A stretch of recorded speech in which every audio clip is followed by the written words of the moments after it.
kepada Bapak dosen dan juga teman-teman semuanya. Jadi kami dari kelompok 4 akan membahas tentang pinjol 5 juta, bayar 50 juta. Anggota dari kelompok 4 sendiri terdiri dari 7 orang, yaitu saya sendiri, Aisfara Chandra, lalu ada Felicia Clara, Felicia Clarissa, Leona Amelia, Stefani Natali, Yenita Susilo, dan Radin Ranisha Demis. Pengertian dari pinjaman online itu sendiri yaitu merupakan jenis pinjaman yang cukup diajukan secara online melalui aplikasi ponsel, di mana pinjaman online ini sering menjadi pilihan bagi pihak-pihak yang sedang membutuhkan dana, dikarenakan kemudahan dan kecepatan dalam proses pengajuan kreditnya. Sudah banyak juga aplikasi-aplikasi yang tentang pinjaman online yang telah beredar. Pinjaman online sendiri ada yang sudah terdaftar di OJK dan ada yang belum. Nah, untuk pinjaman online yang belum terdaftar di OJK atau pinjaman online ilegal, ini biasanya memperlakukan bunganya itu lebih besar dari pinjaman pokok. Kronologi dari kasus pinjaman online ini adalah sebagai berikut. Jadi dilansir dari dream.co.id, ada sebuah akun TikTok yang mengunggah video di mana pengunggah tersebut menceritakan pengalaman temannya melakukan pinjaman online. Pada awalnya, temannya itu melakukan pinjaman online sebesar 5 juta. Namun dikarenakan telat membayar, temannya dikenakan denda hingga 10% per hari yang mengakibatkan utangnya semakin besar. Untuk menutupi hutang di pinjol A, temannya melakukan pinjaman di pinjol B sebesar 9 juta. Namun, caranya dia yang seperti ini, gali lubang tutup lubang, malah membuat hutangnya ini semakin membengkak hingga lebih dari 50 juta.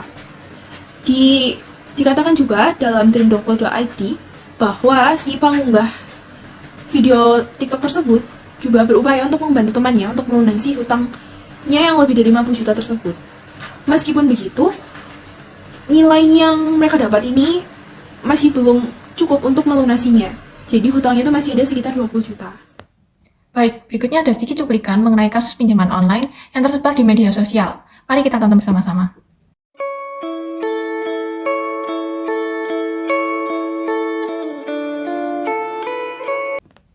Oke, di cuplikan tersebut tertulis bahwa pinjol tuh ngeri banget ya. Jujur aku kaget, ternyata temanku punya utang pinjol banyak banget. Awal mulanya dia pinjam 5 juta, tapi dia telat bayar. Dendanya per hari 10%, sedangkan dia telat seminggu, jadi denda 3,5 juta. Dia nggak bisa bayar, terus pinjam ke aplikasi lain 9 juta. Dia gali lubang, tutup lubang. Sampai sekarang utangnya udah sampai 50 juta lebih. Kasihan banget. Please saran, dia harus gimana ya? Video tersebut pun mengundang banyak perbincangan dari netizen. Ada yang mengetahui informasi mengenai pinjaman online, ataupun bahkan mungkin ada yang pernah mengalami hal yang sama. Oke, akan saya bacakan beberapa komentar dari netizen. Yang pertama ada, jangan dibayar, kata Pak Mahfud.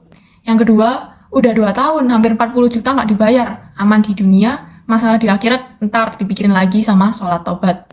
Lalu kemudian ada juga yang berkomentar, gue pinjam per bulan kalau telat cuma 25.000. Ada lagi yang berkata, temenku juga gitu, sampai 37 aplikasi bahkan. Terus pas konsultasi ke Polsek, nggak usah dibayar, ganti kartunya. Oke, yang terakhir, bayar nominal hutangnya, bunganya tidak usah dibayar. Begitu komentar dari netizen. Oke, berikutnya, memang apa sih penyebab utama dari kasus-kasus pinjaman online yang sering terjadi? Jadi, penyebab utama dari kasus pinjaman online seringkali terkait dengan tindakan ilegal. Nah, apa sih bentukan tindakan ilegalnya? Bentuk tindakan ilegalnya adalah berupa pemberian bunga yang tinggi. Hal ini didukung juga dengan kurangnya regulasi yang memadai dan eksploitasi terhadap kebutuhan mendesak peminjam, sehingga praktik ilegal ini dapat terjadi. Pemberi pinjaman juga memanfaatkan kurangnya literasi peminjam mengenai keuangan di kalangan masyarakat, sehingga peminjam ini dapat anggapannya dibodohi tentang bunga pinjaman online dan mereka pun terjebak dengan bunga yang tinggi tersebut. Oke, berikutnya ada sedikit cuplikan lagi mengenai data pengguna pinjaman online ilegal yang ada di Indonesia. Mari kita tonton cuplikannya.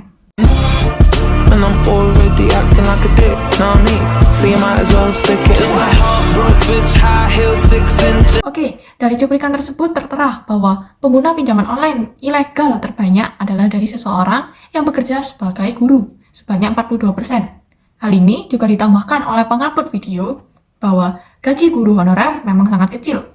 Posisi kedua diduduki oleh korban PHK sebanyak 21%, kemudian ibu rumah tangga sebanyak 18%, karyawan 9%, pedagang 4%, bahkan ada pelajar juga ada sebanyak 3%, tukang pangkas rambut sebanyak 2%, dan juga yang terakhir ada pekerjaan ojol sebanyak 1%.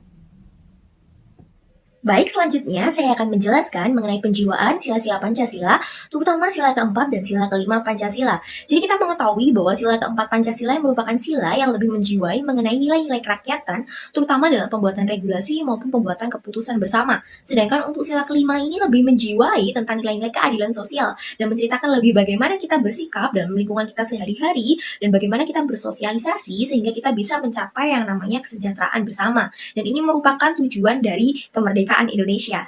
Lalu berikutnya adalah kaitannya dengan sila keempat. Jadi apa sih sebenarnya kaitannya antara pinjaman online dan sila keempat?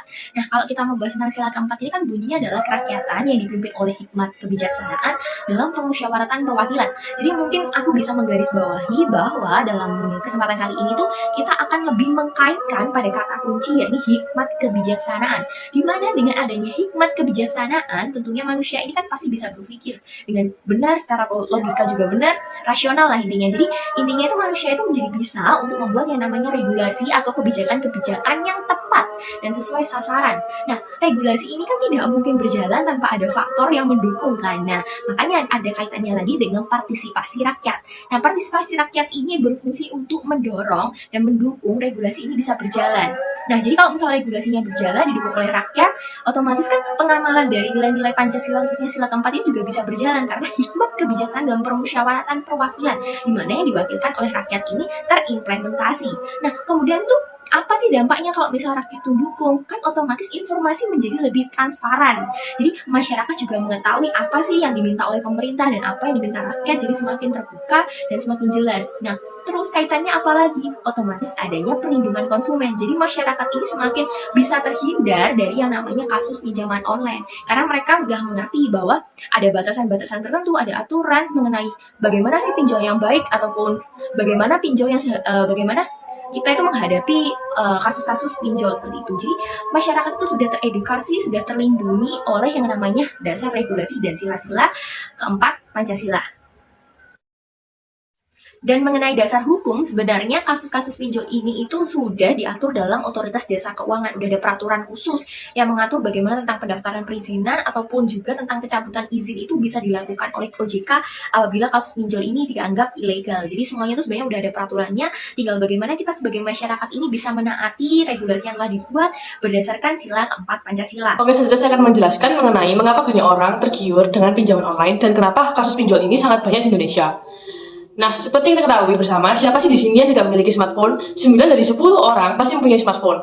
Nah, maka dari itu, kita juga tahu bahwa saat ini masyarakat sangat dimudahkan untuk bisa mengakses situs maupun web melalui smartphone tersebut.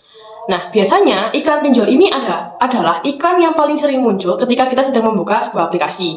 Seperti ketika kita mau menutup aplikasi, tiba-tiba ada iklan. Nah, kebanyakan iklan yang muncul itu adalah iklan pinjaman online seperti Easy Cash, ada Kami, dan sebagainya. Nah, dengan melihat iklan ini secara terus-terusan, hal itu yang membuat orang semakin kepo atau pengen tahu lebih lanjut kayak, bener nggak sih pinjaman di sini itu enak, gampang, nggak ribet, bunganya juga kecil seperti yang diiklankan? Seperti itu.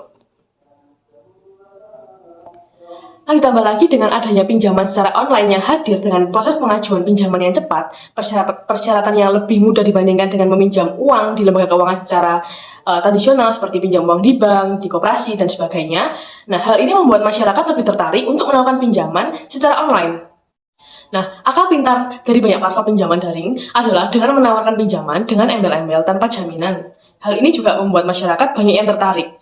Nah, hal ini dibuat oleh pihak pinjol karena mereka tahu bahwa beberapa dari mereka itu sulit memperoleh akses ke layanan keuangan formal. Segala macam kemudahan yang mereka tawarkan ini dalam pinjaman online ini yang menyebabkan kasus ini terus mengalami peningkatan tiap tahunnya. Lalu selanjutnya, saya akan menjelaskan mengenai keterkaitan Pancasila sila kelima dengan kasus pinjaman online. Nah, sila kelima ini kan berbunyi keadilan sosial bagi seluruh rakyat Indonesia. Sila ini meng-highlight betapa pentingnya menciptakan keadilan bagi semua rakyat Indonesia. Nah, terus apa sih keterkaitan antara kasus pinjaman online dengan sila kelima Pancasila? Nah, berdasarkan kasus pinjaman online, ini penerapan sila kelima dibagi jadi dua, yaitu Nah, yang pertama adalah regulasi. Nah, apa sih maksudnya? Sila kelima ini ditujukan untuk dapat menjadi landasan yang digunakan untuk mendukung dibuatnya regulasi yang lebih adil dan perlindungan hukum bagi seluruh rakyat Indonesia.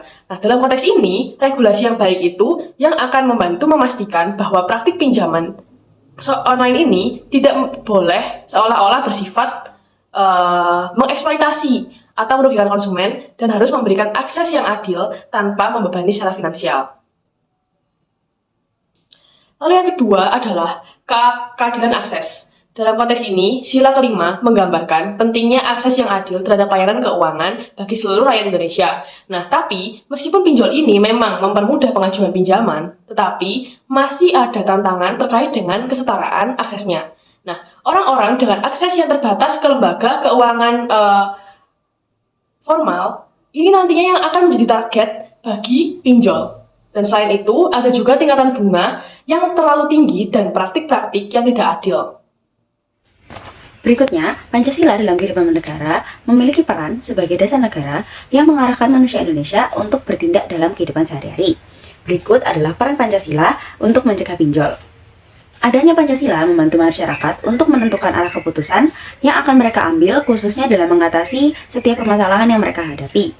Penjiwaan dan pengimplementasian Pancasila, khususnya sila keempat dan sila kelima, mampu menekan turunnya kasus pinjaman online, terutama pinjaman online ilegal.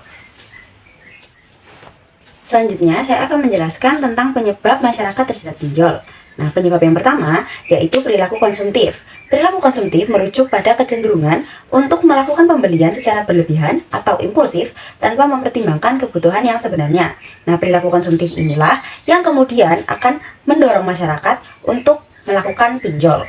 Nah, penyebab yang kedua yaitu kurangnya pemahaman akan resiko bunga. Beberapa individu mungkin kurang memahami sepenuhnya persyaratan pinjaman online, termasuk bunga yang tinggi, biaya tambahan, dan konsekuensi dari keterlambatan pembayaran atau tidak dapat membayar. Kekurangan pemahaman ini bisa membuat mereka yang terjerat dalam utang akan sulit untuk dilunasi. Nah, penyebab yang ketiga yaitu dana cair lebih cepat. Pinjaman online seringkali menawarkan proses pengajuan yang cepat dan mudah. Hal ini membuat menarik bagi banyak orang yang membutuhkan dana dalam waktu singkat tanpa persyaratan yang rumit. Lalu, penyebab yang keempat yaitu tekanan ekonomi. Situasi keuangan yang sulit atau kebutuhan mendesak seperti krisis kesehatan, pendidikan, atau kebutuhan mendadak lainnya bisa mendorong orang untuk mencari pinjaman cepat. Pinjaman online seringkali menjadi pilihan utama dalam situasi-situasi yang seperti ini.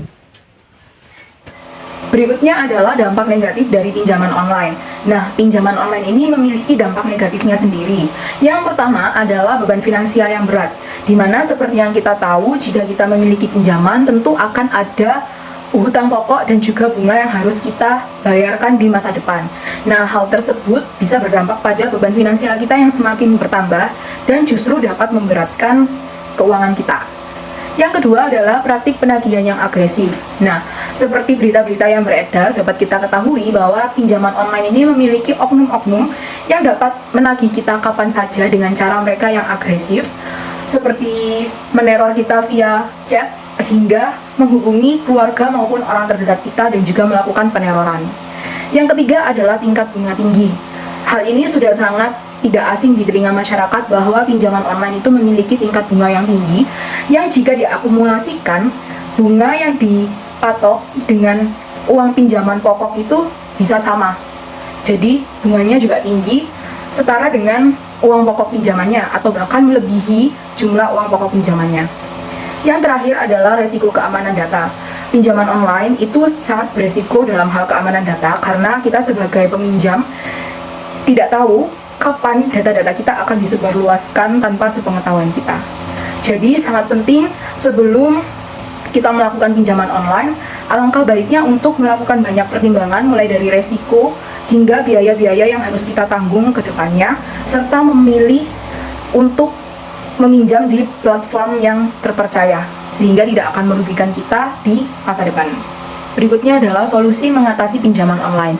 Seperti yang kita ketahui bahwa kasus pinjaman online ilegal jika terus dibiarkan maka akan memperburuk ekonomi dan juga kesejahteraan masyarakat Indonesia.